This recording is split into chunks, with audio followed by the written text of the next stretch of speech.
ายดีท่านผู้ชมที่เคารพมาพบกับข้าพเจ้าพันมาลาโพธิอุทยานรับหน้าที่เป็นพิธีกรดำเนินรายการยิงลาวยุคใหม่ท่านผู้ชมรายการยิงลาวยุคใหม่ในมื้อนี้ก็ได้มีโอกาสมาสัมภาษณ์ทานนางพุทธอาลีวงสมัยผู้ก่อตั้งกลุ่มหัตถกรรมคนพิการและชนเผ่าสบายดี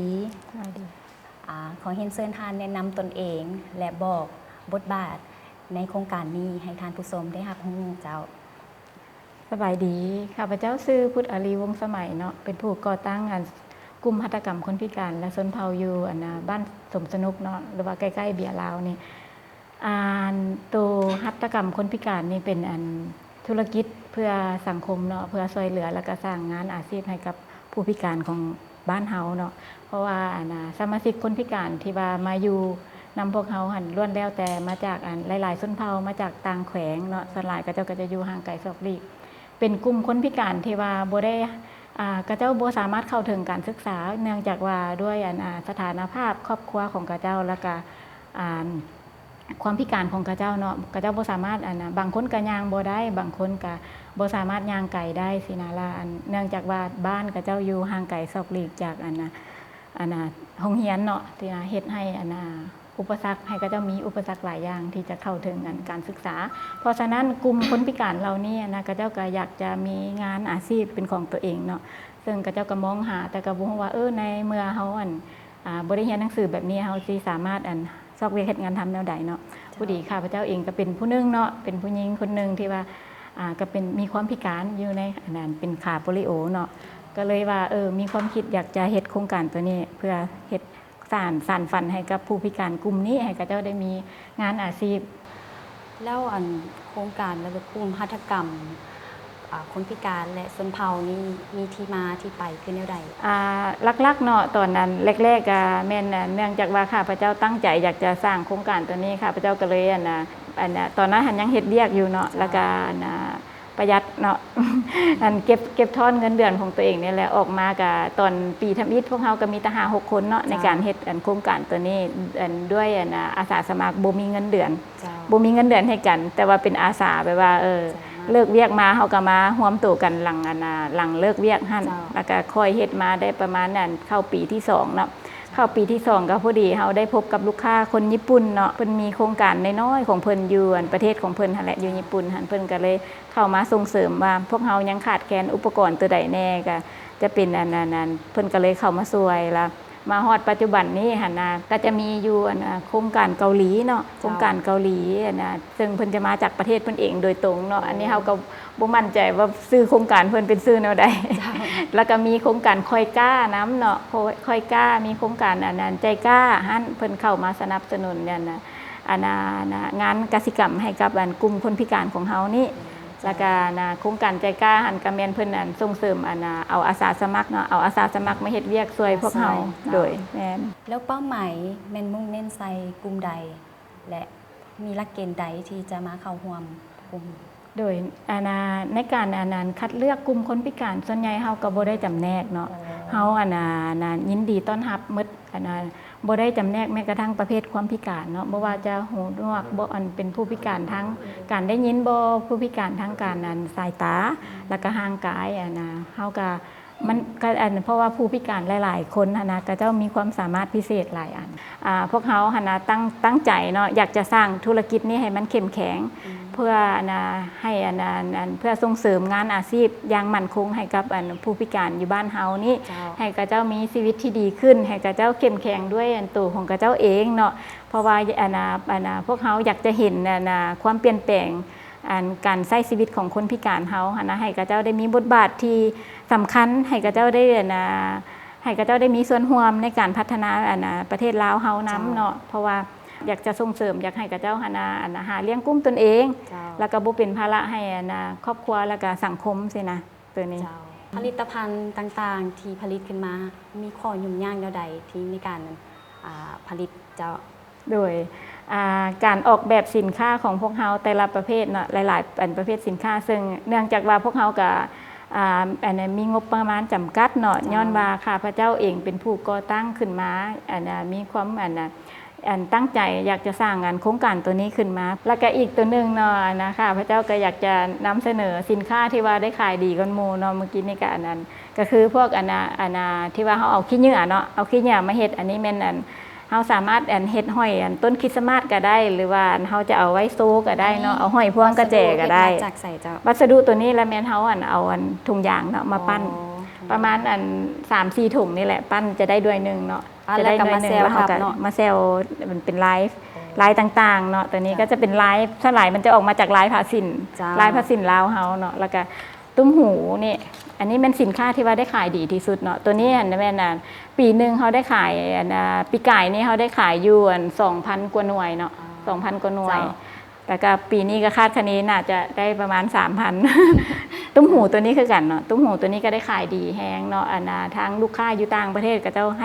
ให้การสนใจหลายเนาะโดยเฉพาะนักท่องเที่ยวที่ว่ามาประเทศลาวเฮานะเวลาก็เจ้าไม่เห็นสินค้าตัวนี้เพราะมันบ่คือหมู่เนาะเป็นสินค้าที่ว่าเฮ็ดด้วยมือแม่นเฮ็ดด้วยมือแล้วก็มีความหมายเนาะเป็นเวียกงานของคนพิการที่แบบว่าเฮาใส่ใจตั้งใจอยากจะเป็นกับรายละเอียดต่างๆเนาะแม่นแล้วก็แถมยังพวกเฮายังช่วยเหลือสังคมก็คือเฮ็ดให้ขี้เหงื่อพวกนี้เนาะเพราะว่าถุงยางท่อดูดกล่องโฟมต่างๆนี่นะเป็นขี้เหงื่อที่แบบว่าบ่สามารถเอาไปขายต่อได้อยากถามทานอีกว่า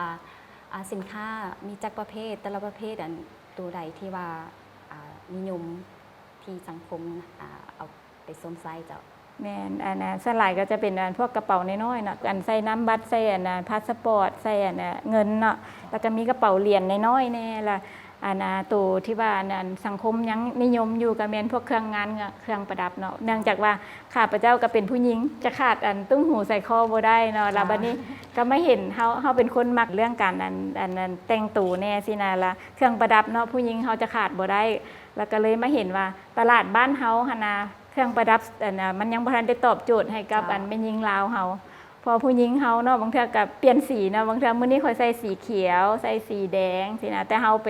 ซอกหาใส่คอซอกหาตุ้มหูหลากหลายสีนะบ่ได้เนาะบ่ค่อยมี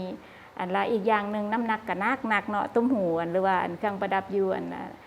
ห้านอื่นอยู่ตลาดอื่นหั่นน่ะก็ค่อนข้างมันบ่ตอบโจทย์เนาะแต่ว่าของเฮาเดี๋ยวจะมีน้ำหนักเบาใส่แล้วรู้สึกสบายและใส่แล้วก็จะมีจุดเด่นอีกมันเป็นเครื่องประดับที่ว่ามีสีสันจากผ้าไหมของบ้านเฮาเนาะอันนี้เฮาเอาผ้าไหมที่ว่ามันมีหลายสีก็เลยเฮ็ดให้สินค้าเครื่องประดับของเฮาจะค่อนข้างเด่นเลยเพราะว่าราคาสินค้าเฮาก็สามารถจับต้องได้เด้อเพราะว่ายังเป็นราคาของคนลาวอยู่เนาะเพราะว่าเพื่อว่าสนับสนุนให้คนลาวเฮาเข้าถึงงานหัตถกรรมของคนพิการเฮาพวกเฮาก็ขายในราคาย่อมเยาโดยอยากเชิญชวนให้ทานผู้ชมเนาะเข้ามาเยี่ยมชมศูนย์ของพวกเฮาแล้วก็มาถ้าหากว่าพวกท่านกำลังมองหาเครื่องต้นของฝากเครื่องที่ระลึกงานหัตถกรรมเอาไปต้นหมู่คู่บ่ต้นครอบครัวบ่หรือว่าเป็นของต้นของฝากสินะสามารถมาสั่งเครื่องน้ำพวกเฮาได้หรือว่ามาซื้ออยู่ในศูนย์ของพวกเฮาได้เนาะเพราะว่าการส่งเสริมของพวกท่านคือความเข้มแข็งของพวกเฮาโดยสมาชิกคนพิการของพวกเฮาเนาะที่ว่าก็เจ้ามาจากสลายจะมาจากต่างแขวงเนาะอยู่นครหลวงก็มีแต่4-5 คนเนาะอยู่ในนี่พวกเฮาก็คือมาอยู่ในศูนย์แห่งนี้ซึ่งเฮือนหลังนี้เฮาก็ยังเซาอยู่เพราะว่าเนื่องจากว่าเฮาอาศัยธุรกิจของเฮานี่เนาะในการขายเครื่องสินค้าของเฮานี่แล้วก็สมาชิกแมนจะอยู่นี่เนาะจะอาศัยนอนอยู่นี่แล้วก็เฮ็ดเวียกอยู่นี่ไปนำเจ้าโครงการได้มีการฝึกอาชีพหรือว่าทักษะให้แก่ผู้เข้าร่วมในใดเจ้าอยู่ในศูนย์ของพวกเฮาเนาะก็แม่นฝึกอบรมอยู่5 ประเภทเนาะก็คือเฮามีฝึกวิชาอาชีพทางด้านการตัดเย็บเนาะแล้วก็ทางด้านการปักเย็บปักเซลลายชนเผ่าต่างๆเนาะอยู่ในบ้านเฮานี่ก็หลักๆก็จะมีลายชนเผ่ากลุ่มขมุเนาะแล้วก็มีกลุ่มมุ้งสินะแล้วก็มีลายเซลของหลวงพระบางแล้วก็ชนเผ่าแลนแตนแล้วก็นอกจากนั้นหันแล้วก็อีกตัวนึงก็แม่นพวกเฮาหันได้ฝึกอบรมการเอาสิ่งเศษเหลือขี้เหงื่อเนาะมาเป็นงานหัตถกรรมลาวเฮาก็ฝึกอบรมให้กับเจ้าได้เรียนรู้ว่าวิธีการที่แบบว่าเฮาเฮ็ดจังได๋เฮาสิสามารถ ประหยัดงบประมาณเนาะขี้เหงื่ออยู่บ้านเฮาหันก็หลายอันที่แบบว่ามันบ่สามารถเอาไปขายต่อได้ซึ่งพวกเฮาก็เลยเอาขี้เหงื่อกลุ่มนี้มาเฮ็ดเป็นงานหัตถกรรมรีไซเคิลเนาะ โดย แล้วก็อีกตัวหนึงก็แม่นพวกเฮาหั่นน่ะฝึกอบรมการเฮ็ดเกิบแฮนด์เมดเนาะก็พวกเฮาก็เป็นเจ้าแรกเนาะที่ว่าอันนั้นเฮ็ดอันผลิตอันเกิบแฮนด์เมดแต่ว่าแล้วก็อีกหัตถกรรมตัวที่5เนาะก็แม่นอันเฮาอันน่ะฝึกอบรมอันน่ะงานหัตถกรรมจากอันไม้ไผ่บ่ว่าเฮาจะเอามาเฮ็ดบ่วงบ่เฮ็ดอันน่ะท่อดูดบ่เนาะมาเฮ็ดอันน่ะพวกอันน่ะจอกอีหยังต่างๆสินะโดย ส่วนหลายวัสดุนี่เฮานำเอาสิ่งเศษเหลือมาหมุนไส้เนาะ แม่นอันนั้นเพราะว่าอันนั้นหลักๆพวกเฮาอันบ่ได้แต่ส่งเสริมอันนะเวียกงานให้กับผู้พิการ แต่พวกเฮาก็ยังได้ส่งเสริมกลุ่มชาวบ้านที่ว่าเขาเจ้ามีผ้าแพรที่ว่าเขาเจ้าตำอยู่ในบ้านของเขาเจ้าสินะเพราะว่าอยากจะให้อันนะงานหัตถกรรมบ้านเฮานี่เติบโตไปกับเวียกงานของคนพิการเฮา ผลิตภัณฑ์ต่างๆเนาะมีการผลิตมีข้อยุ่งยากบ่หรือว่ามีแนวใดเจ้า อันนั้นก็คืออันนั้นการออกแบบสินค้าของพวกเฮาเนาะก็มีความท้าทายเนื่องจากว่าอันนั้นพวกเฮาแล้วก็แม่ตะข้าพเจ้าแล้วก็สมาชิกอันบ่ได้มีความรู้ทางการด้านการออกแบบเนาะแต่ว่าพวกเฮาก็ลองผิดลองถูกเนาะแล้วก็อันออกแบบอันแน่แล้วก็มีลูกค้ามาช่วยในการออกแบบน้ำเนาะซึ่งอันข้อยุ่งยากก็มีหลายแต่ละอันเนาะว่าเนื่องจากว่าอันเว้าเรื่องวัสดุอุปกรณ์อยู่บ้านเฮามันก็บ่ได้เอื้ออำนวยเนาะเพราะว่าเฮาอยากจะพัฒนาสินค้าเฮาให้มันทันสมัยขึ้นกว่านี้นะและอุปกรณ์บางอันเฮาต้องได้สั่งมาจากประเทศอื่นเนาะสินะก็เลยเฮ็ดให้เฮามีอุปสรรคแล้วก็เลยต้องได้ใช้วัตถุดิบที่เฮาหาได้อยู่บ้านเฮานี่มาเฮ็ดก็เลยออกแบบออกมาแบบว่ามันก็โอเคมันก็งามเนาะหลายๆคนก็ว่างามแล้วว่าซั่นแหละก็เลยแล้วก็สินค้าตัวที่ยุ่งยากกว่าหมู่อันดับที่1ก็แม่นการปักแซลเนาะปักแซลด้วยมือเพราะว่าต้องใส่ความรายละเอียดหลายใช้เวลาและก็รายละเอียดสูงพอสมควรเนาะโดยแล้วผลิตภัณฑ์ต่างๆนี่เนาะแต่ละแบบเฮาคิดค้นเองบ่หรือว่าเอาแบบแต่ใส่มาเจ้าส่วนใหญ่ก็แม่นเฮาคิดค้นเองเนาะ คิดค้นเองก็ลองลองเอามาผสมผสานดัดแก้จากบางเฮาก็เบิ่งอยู่นำ YouTube แน่เนาะเบิ่งอยู่นำอินเทอร์เน็ตล่ะเฮาเบิ่งอยู่อินเทอร์เน็ตแต่ว่าเฮาก็เอามาดัดแก้เพื่อให้มันแทดเหมาะกับงานหัตถกรรมของบ้านเฮาแล้วสินค้านี้เฮาผลิตตามออเดอร์บ่หรือว่าเฮาเฮ็ดแบบใดเจ้าก็จะมีอยู่2ประเภทเนาะก็คือเฮาจะเฮ็ดทั้งตามออเดอร์แน่แล้วก็ขายอยู่ในศูนย์ของพวกเฮานำเนาะแล้วก็สินค้าของพวกเฮาหันก็ยังได้ถูกวางขายอยู่ 4-5 ห้านอยู่ในตัวเมืองใหญ่เพราะว่าพวกเฮายังบ่มีห้านเป็นของตัวเองเทื่ออยู่ทางไหนนะแต่ว่าเฮาจะมีอยู่นี่เนาะสินะและเฮาสามารถสั่งเครื่องได้ผ่านทางช่องทางใดเจ้าโดยปัจจุบันก็ถ้าหากว่าท่านใดสนใจอยากจะสั่งออเดอร์สินค้าของพวกเฮาหรือว่าอยากจะมาเยี่ยมยามศูนย์เนาะก็สามารถติดต่อหาเฮาทางWhatsApp ได้แล้วก็ผ่านช่องทางFacebook ของพวกเฮาเนาะโดยสินค้าต่างๆแม่นได้ส่งออกต่างประเทศบ่เจ้าปัจจุบันเนี่ยพวกเฮาหันก็ยังส่งออกไปหลักๆก็เป็นประเทศญี่ปุ่นเนาะโดยมีแต่ประเทศเดียวเนาะโดยยังมีประเทศเดียวกำลังมองหาตลาดจากประเทศอื่นอยู่ถ้าหากว่าท่านผู้ชมเนาะหรือแม่นไผก็มีช่องทางการตลาดที่ว่าสามารถส่งออกไปต่างประเทศก็แนะนำทางศูนย์พวกเฮาได้เด้อเจ้าแล้วผลิตภัณฑ์ที่ผลิตนี่เนาะมีหยังแดและจุดเด่นนั่นแม่นหยังกระดังทีเกินไปเนาะพวกเฮาอยู่ในนี่ก็จะมีพวกเฮาเฮ็ดงานหัตถกรรมมันก็จะมีพวกกระเป๋าเนาะมีเสื้อผ้ามีเครื่องต้อนของฝากแล้วก็มีเครื่องโซอยู่ในบ้านน้ำละตัวสินค้าที่ว่าเด่นกว่าหมู่แม่นสินค้าที่ว่าเฮาเอาขี้เหงื่อเนาะสิ่งเศษเหลือขี้เหงื่อจากถุงยางกล่องโฟมแล้วก็ท่อดูดเก่าที่ว่าเฮาได้มาจากโรงเรียนเนาะร้านอาหารต่างๆสินะแล้วก็เฮือนครัวของแต่ละคนเนาะสินะก็จะแม่นลูกค้าส่วนใหญ่จะเป็นลูกค้าที่ว่าก็จะเอามาบริจาคให้พวกเฮาซึ่งพวกเฮาจะบ่ซื้อเด็ดขาดเนาะพวกเฮาจะรอท่ารอท่าเพราะว่าเฮาอยากจะปลูกจิตสำนึกให้กับบรรดาประชาชนบรรดาลูกค้าแล้วก็น้องๆนักเรียนหันให้กับเจ้าได้เข้าใจกับเวียกงานตัวสิ่งแวดล้อมไปน้ำเนาะซึ่งพวกเฮาก็จะมีคอนเซปต์แล้วก็คำมั่นสัญญาตัวนี้ก็คือแบบว่าเฮาจะบ่ไปเอาบ่สร้างขี้เหงื่อเพิ่มเนาะแต่ว่าพวกเฮาจะเป็นกลุ่มนึงแล้วก็เป็นส่วนนึงในการอนุรักษ์สิ่งแวดล้อมนี้หลังจากสมาชิกหรือว่าผู้เข้าร่วม เขาได้เข้ามาร่วมอยู่นี่แล้วและชีวิตการเป็นอยู่และรายรับของเขาเจ้ามีความเปลี่ยนแปลงขึ้นใดเจ้า แน่เนาะพวกเขาก็เฮ็ดเวียกน้ำกันมานี่ก็เข้าปีที่ 8 แล้วเนาะก็ไม่เห็นความสำเร็จตัวนี้ก็ไปได้ 70% แล้วสำหรับพวกเขาเองก็สมาชิกก็มีความภาคภูมิใจแฮงเนาะเพราะว่าได้เห็นการเปลี่ยนแปลงชีวิตที่ดีขึ้นให้กับกลุ่มสมาชิกคนพิการที่ว่าด้อยโอกาสแบบนี้นะจากที่ว่ากระเจ้าเคยขอเงินแม่1,000 กีบ 2,000 เพื่อไปซื้อยาสระผม ปัจจุบันนี้กระเจ้าเป็นคนสามารถส่งเงินไปซอยครอบครัวแทนเนาะปัจจุบันก็เฮ็ดให้กระเจ้าได้มีตะกี้กระเจ้าก็มีปัญหาเรื่องปากท้องเนาะเรื่องอาหารการกินสินะปัจจุบันนี้ก็คือว่าดีขึ้นหลายเพราะว่าเฮ็ดให้กระเจ้าอิ่มเฮ็ดให้กระเจ้าแต่ละมื้ออิ่มเพราะว่าจากที่ว่าตอนก่อนที่จะมาเฮ็ดเวียกนำพวกเฮาหั่นกระเจ้าก็มีความลำบากเนาะเพราะว่าบ่สามารถกินข้าวได้เต็มที่นะกินข้าวด้ามมื้อเนาะที่ว่าเฮาไปสัมภาษณ์มาเนื่องจากว่าครอบครัวกระเจ้าทุกข์ยากสินะแล้วปัจจุบันนี้กระเจ้าได้กินข้าวอิ่ม3มื้อแล้วก็ได้กินสิ่งที่ดีนั่นแหละโดยแล้วอยากถามท่านว่าในระหว่างที่ดำเนินโครงการนี้นะมีความท้าทายหรือว่ามีข้อยุ่งยากอย่างใดและมีวิธีแก้ไขคือแนวใดเจ้า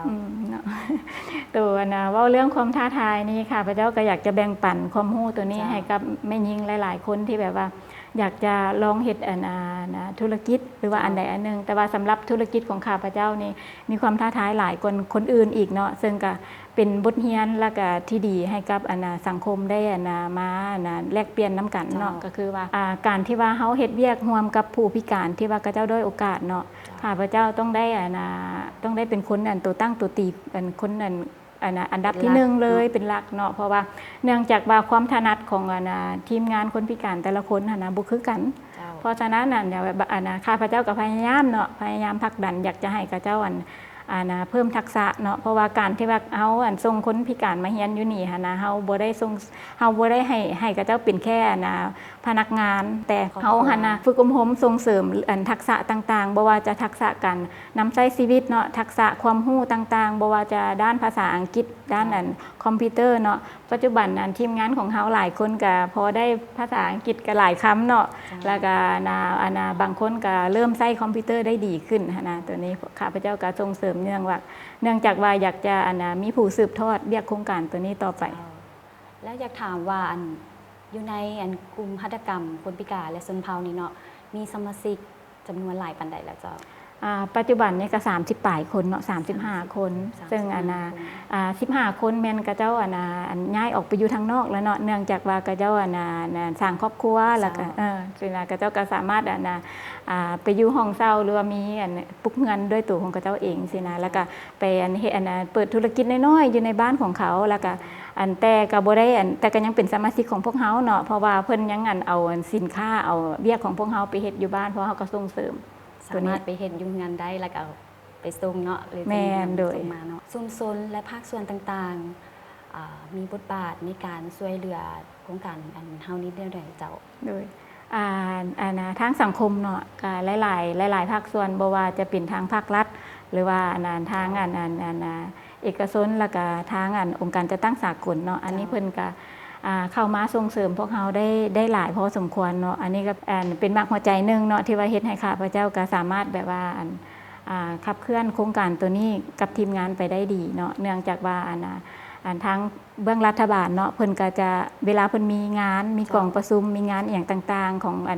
ทางภาครัฐเพิ่นก็เชิญพวกเฮาไปออกงานเนาะไปออกงานเพื่อว่าให้พวกเฮาได้มีช่องทางการขายสินค้าเฮ็ดให้พวกเฮาได้พบปะกับลูกค้าหลายขึ้นสินะแล้วก็ทางองค์การจัดตั้งสากลก็แม่นเพิ่นก็มีงานเพิ่นก็จะเชิญพวกเฮาเข้าไปร่วมคือกันเนาะแล้วก็นอกจากนั้นเพิ่นก็ยังส่งเสริมเรื่องฝึกอบรมน้ำเนาะบ่ว่าจะเป็นทักษะคอมพิวเตอร์บ่ทักษะการเป็นผู้นำอย่างต่างๆภาษาอังกฤษนี่เพิ่นก็ส่งเสริมตัวนี้ให้กับพวกเฮาเนาะแล้วก็โดยนั้นเวียกของพวกเฮาตัวนี้เป็นสินค้าที่แบบว่าเฮาส่งเสริมเพราะว่ารัฐบาลเพิ่นก็มองเห็นความสำคัญของเวียกงานของคนพิการเพราะว่าก็เป็นส่วนหนึ่งเนาะในเวียกพัฒนาสร้างใบหน้าใบตาให้กับประเทศลาวเฮาเจ้าเป็นผลิตภัณฑ์หัตถกรรมที่เฮ็ดด้วยคนพิการที่ออกมาให้ สังคมได้รับใช้เนาะ ข้าพเจ้าเฮ็ดโครงการตัวนี้ก็เนื่องจากว่าอยากจะให้เป็นกระบอกเสียงหนึ่งเนาะสำหรับผู้พิการที่ด้อยโอกาสแบบนี้ให้ข้าเจ้าได้มีส่วนร่วมได้มีโอกาสเข้าไปอยู่ในบทบาทในการมีส่วนร่วมให้ข้าเจ้าได้เห็นคุณค่าของตัวของเขาเองเนาะเนาะเพราะว่าข้าเจ้าจะได้รู้ว่าเวียกงานที่ข่อยตั้งใจเฮ็ดงานมันเป็นงานละเอียดเนาะมันต้องใช้เวลาใช้ความอดทนเพราะว่างานหัตถกรรมการปักเซลด้วยมือนี่นะมันต้องใช้ความอดทนแล้วก็เฮ็ดให้ข้าเจ้า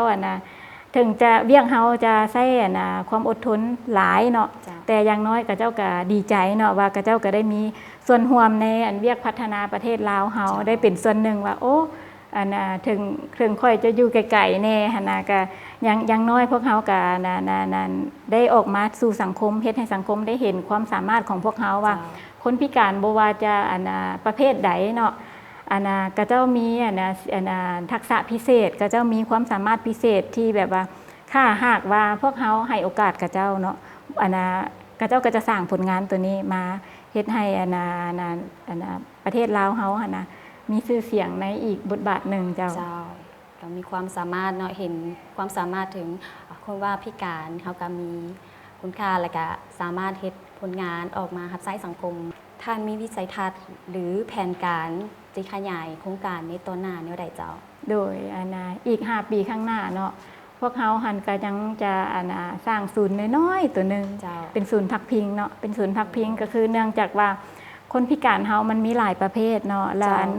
ล้วก็ยังพบเห็นว่าแม่หญิงหรือว่าแม่เลี้ยงเดียวอยู่บ้านเฮาก็เจอประสบพบพ่อก็คือลูกกับเจ้ามีความพิการหลายเนาะที่บ่สามารถช่วยเหลือตัวเองได้ซึ่งก็เฮ็ดให้กับเจ้ามีความลำบากในการใช้ชีวิตในการทำมาหากินเนาะโดยเฉพาะแม่เลี้ยงเดียวที่ว่ามีลูกเป็นพิการสินะเฮาก็อยากจะมีศูนย์น้อยๆพักพิงให้กับเจ้าว่าอนาคตข้างหน้าเนี่ยก็สามารถสร้างวิชาอาชีพให้กับบรรดาแม่ๆที่ว่าประสบพบพ่อกับความยุ่งยากตัวนี้เฮาก็จะสามารถเป็นศูนย์ที่แบบว่าช่วยเหลือแม่ของกับเจ้าว่า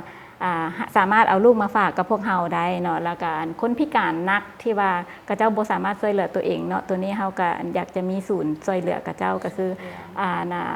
เนื่องจากว่ากับเจ้าต้องการเลี้ยงต้องการยุกยาเนาะต้องการอาหารที่ถูกต้องแน่สินะก็เลยว่าพวกเฮาก็เห็นความสำคัญตัวนี้เพราะว่าคนพิการจำนวนนี้ก็ยังมีหลายอยู่นะก็เลยว่าเฮาก็อยากเป็นกระบอกเสียงหนึ่งที่ว่าเป็นที่พักพิงเป็นบนที่ว่าให้กระเจ้าได้พักผ้าอาศัย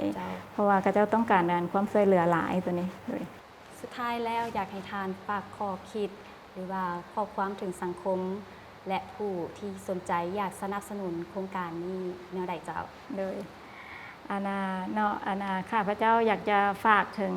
บรรดาท่านผู้ชมเนาะผู้ใดที่ว่าสนใจเกี่ยวกับเวียกงานหัตถกรรมของคนพิการเฮาเนาะก็สามารถมาเยี่ยมชมมานั้นแล้วก็อยากจะให้กระบอกเสียงของพวกเฮานี่แหละ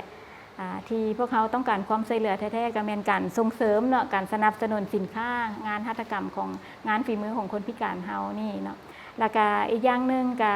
อยากจะแบ่งปันเนาะแบ่งปันความรู้แบ่งปันสิ่งดีๆให้กับทางสังคมก็คือมาเบิ่งเนาะว่าคนพิการที่ว่าก็เจ้า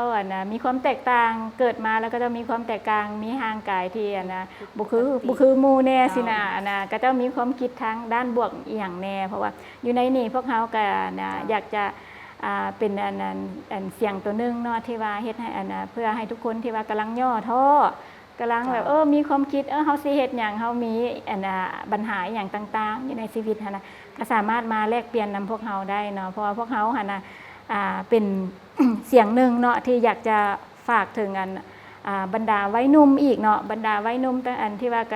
ของบ้านเฮานี่อยากให้จะเป็นมาร่วมส่วนหนึ่งเนาะมาร่วมเป็นแฮงสามัคคีการสร้างสรรค์และก็พัฒนาประเทศลาวเฮานํกันเพราะว่าพวกเฮากลุ่มคนพิการนี่เนาะบ่ได้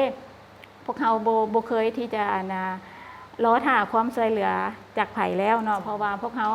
อยากจะพิสูจน์ให้กับสังคมได้เห็นว่าพวกเฮาเองก็สามารถยืนขึ้นด้วยตัวของพวกเฮาเองได้แล้วก็พวกเฮาสามัคคีกันสร้างผลงานดีๆตัวนี้เพื่อว่าอยากจะเป็นส่วนหนึ่งเนาะในสร้างใบหน้าใบตาให้กับประเทศลาวเฮาแล้วก็เฮ็ดให้สังคมได้เห็นว่าเฮา ควรจะเฮาสิเฮ็ดอีหยังก็แล้วแต่เนาะธุรกิจอีหยังก็แล้วแต่ก็อยากให้มีผลตอบรับให้กับสังคมน้ำเนาะเพราะว่าขนาดเรียกงานของคนพิการของพวกเฮาเนาะพวกเฮาก็ยังคำนึงถึงสิ่งแวดล้อมถึงคำนึงถึงเรียกงานให้กับผู้ที่ว่าด้อยโอกาสบ่แม่นแต่คนพิการสินะพวกเฮาก็อยากเป็นกระบอกเสียงตัวนึงที่ว่าเฮาบ่ต้องย่อท้อเนาะตั้งใจเฮ็ดธุรกิจตั้งใจเฮ็ดหน้าที่เรียกงานของเฮาให้ดีเพราะว่าทุกมื้อนี้เฮาต้องสร้างเศรษฐกิจที่เข้มแข็งด้วยตัวของเฮาเองแล้วทุกๆปัญหามันก็จะค่อยคลี่คลายเนาะมันจะเฮ็ดให้พวกเฮาอยู่ได้เพราะว่างานของพวกเฮาถึงจะเป็นงานน้อยๆแต่ว่ามันก็สร้างความเข้มแข็งให้กับผู้ที่ด้อยโอกาสเฮ็ดให้กับเจ้ามีความสุขเนาะเฮ็ดให้กับเจ้าดีใจในการมีเวียกเฮ็ดงานทำมีแม่เจ้ามีรายได้โดยเฮ็ดให้กับเจ้ามีชีวิตที่ดีขึ้นแต่ถึงจะบ่คือหมู่แต่ว่าอย่างน้อยเฮาก็พอใจแล้วก็มีความสุขกับเวียกงานตัวนี้โดยภูมิใจเนาะเจ้า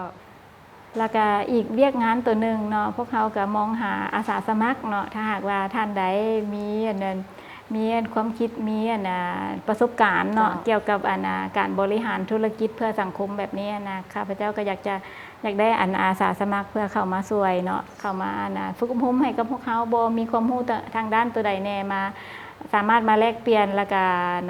มาแลกเปลี่ยนให้กับพวกเขาแน่เพราะว่าเพื่อพวกเขาจะได้พัฒนาแล้วก็สร้างสรรค์ผลงานของคนพิการให้หลายขึ้นเนาะแล้วก็อีกตัวนึงเนาะก็คือข้าพเจ้าเองก็เป็นแม่หญิงผู้พิการแล้วก็ทีมงานของพวกเขาก็อยากจะฝากว่าอยากให้ท่านผู้ชมเนาะทุกๆคนเนาะเพราะว่าจะเป็นท่านหญิงท่านชายทุกคนเนาะเฮาเป็นประชาชนลาวเนาะก็อยากจะฝากว่าตั้งใจเฮ็ดเรียกผลงานของพวกเขาเพื่อให้เพื่อช่วยกันเนาะสามัคคีในการสร้างงาน